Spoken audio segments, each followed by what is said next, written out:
정부는 민간 소비 등 내수 회복에 힘입어 우리 경제가 올해 2%대 중반의 성장률을 지켜낼 것으로 전망하고 있습니다. 하지만 고물가와 금리 인상 등의 위험 요인은 하반기 경제의 변수가 될 것으로 보입니다. 보도에 오인석 기자입니다. 국제통화기금 IMF는 최근 수정 전망을 통해 올해 한국 경제 성장률이 2.3%까지 떨어질 것으로 예측했습니다. 하지만 정부는 IMF 발표가 전분기보다 0.7% 성장한 2분기 GDP 수치를 고려하지 않은 전망이라고 설명했습니다. 정부와 한국은행에 따르면 올해 상반기 한국의 실질 GDP는 지난해보다 2.9% 증가한 것으로 추산됩니다.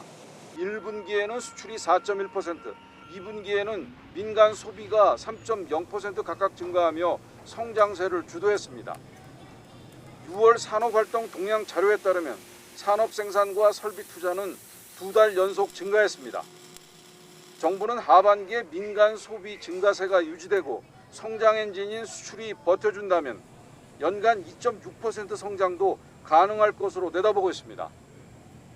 하지만 고물가와 주요국의 금리 인상 가속화 등 하반기 경제에 위험 요인도 산적해 있습니다. 물가 상승으로 인한 민생의 어려움도 계속되고 있습니다.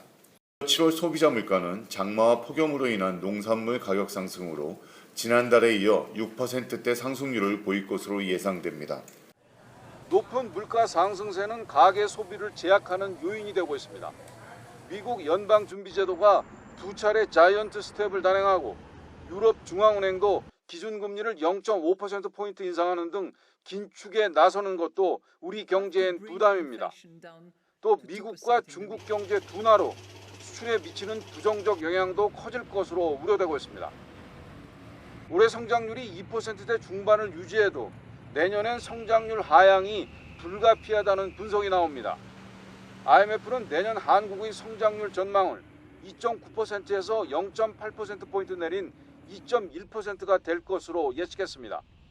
전문가들은 금리 인상은 시차를 두고 반영되는데 올해 하반기나 내년 상반기에 영향이 커질 것으로 내다보고 있습니다. YTN 오인석입니다.